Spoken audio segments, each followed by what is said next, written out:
మెడ్ plus లో అదే medicine అదే క్వాలిటీ, మార్కెటింగ్, డిస్ట్రిబ్యూషన్, ఇంకోటి అంటూ వీళ్ళకి అదనపు ఛార్జీలు ఉండవు. అందువల్లే 50 to 80% డిస్కౌంట్ లో మనకు అందిస్తున్నారు.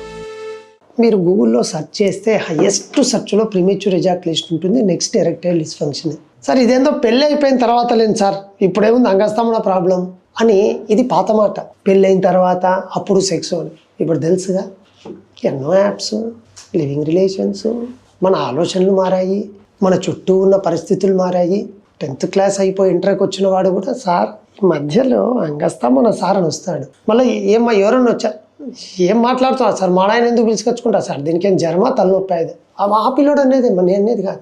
సో ఇట్లా చాలామంది యంగ్స్టర్స్ సార్ నాకేదో ఈ మధ్యలో అంగస్తమన సరిగ్గా కావట్లేదు సార్, మళ్ళీ ఫ్యూచర్లో ప్రాబ్లం. ఎప్పుడు మన ఫ్యూచర్ అంటే ఇప్పుడు ఏమంటే సార్ డిగ్రీ ఫస్ట్, ఎప్పుడు మా ఫ్యూచర్ అంటే ఈ డిగ్రీ అయిపోయిన 3 ఏళ్ళు సార్, అది అయిపోయిన తర్వాత ఇంకొక 2 years ఏదైనా ట్రై చేసి ఇంకో 7 years పెళ్లి చేసుకో అంటే 7 years ఫ్యూచర్కి ఇప్పుడే మనోడు అయిపోయిందేమో, ఈ అయిపోయిందేమో నాకేం కాదేమో, చేస్తానో లేదో, ఎందుకు అంగం నా సరిగా స్తంభించట్లేదు అనే నీ పెర్ఫార్మెన్స్ యాంగ్జైటీ, నీ భయమే నీ ఎరెక్టైల్ డిస్ఫంక్షన్కు మొదటి కారణం. మీరు ఎక్కడైనా చూడండి, ఫస్ట్ రీజన్ ఏంటి అని వెతుకుతే, లేదా ఒక 100 మందిని కూర్చోబెట్టి లైన్గా అడుగుతూ పోండి, బాబు ఎరెక్టైల్ డిస్ఫంక్షన్, అవును సార్ ఎందుకు, చూస్తే 75% కేసెస్లో ఇదే ప్రాబ్లం ఉంటుంది. నాకు భయమైంది సార్, చేస్తానో లేదో నా ఆందోళన ఉంది సార్, ఇప్పుడు అయింది కదా ఫ్యూచర్లో కూడా అవుతుందేమో. సరే దాన్ని మనము సైకలాజికల్ కాజ్గా పక్కన పెడదాం. ఫిజికల్ కాజెస్ ఏముంటాయి చూద్దాం.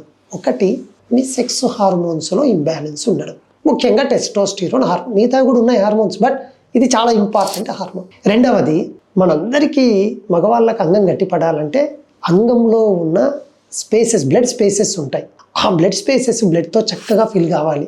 వాస్కులర్ ప్రాబ్లం ఏదైనా ఉండొచ్చు. మూడవది, మీకు ఏదైనా దెబ్బ తగిలో, స్పైన్ ఇష్యూ ఉండో, నర్వ్స్ వీక్నెస్ వల్ల కూడా కొంచెం ఎరెక్షన్ ప్రాబ్లం రావచ్చు. ఇవన్నీ ఫిజికల్ కారణాలు. ఇవి కూడా ఒక ఎత్తు. సార్ మీరు ఈ వీడియో చెప్పే మొదట్లో ఒక మాట అన్నారే, అది పాత మాట, ఫ్యూచర్లో చూసుకుందాము అని. అది ఇప్పుడు ఒకసారి వెనక్కి తీసుకురండి. మన లైఫ్ స్టైల్, దాన్ని దీంతో కోరిలేట్ చేయండి. అప్పుడు వాళ్ళు ఎప్పుడు పెళ్ళి అయిన తర్వాత, ఇప్పుడు నువ్వు ఎందుకు ఆలోచిస్తున్నావు అంటే నీ లైఫ్ స్టైల్లో నువ్వు ఎక్సర్సైజ్ చేస్తున్నావా, ఎప్పుడు సిస్టమ్ ముందర కూర్చొని ఉంటావు, లేదా పేషెంట్లను చూస్తూ డాక్టర్గా ఉంటావు, ఉన్న వాస్తవం.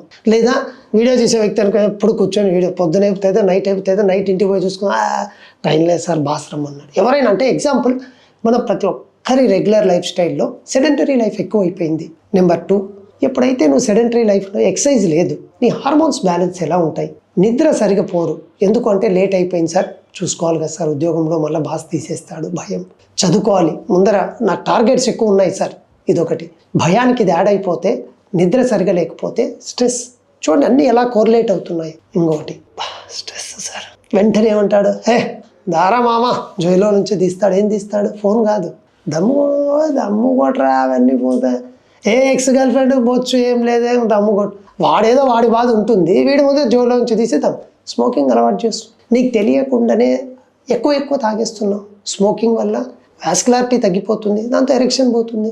సరే సరదాగా అని మొదలు పెడతారు. ఎందుకు, December 31 కదా, అదేదో సరదా, ఓకే. పోయినా ఏదో బీర్ వేసుకొని తినొచ్చు, అట్ట కొత్త బాటిల్ ఓపెన్ చేయాల్సిందే, మామ కొట్టాల్సిందే సార్ ఈరోజు.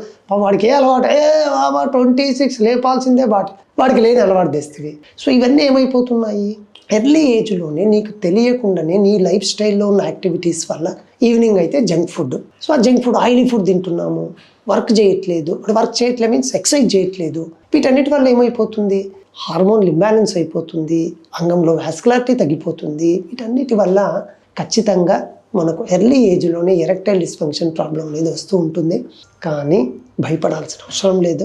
మనము ప్రాబ్లం ఎక్కడుందో కనుక్కోగలిగితే, చక్కగా ట్రీట్మెంట్ తీసుకోగలిగితే, మీరు పెళ్ళికి ముందే ఉత్సాహవంతులై మళ్ళీ మీ పూర్వపు అంగం ఏ విధంగా అయితే గట్టిపడుతుందని అనుకుంటున్నారో, ఆ రెట్టించిన ఉత్సాహంతో చక్కగా పెళ్లి చేసుకొని మీ సెక్షువల్ లైఫ్ని ఎంజాయ్ చేయొచ్చు.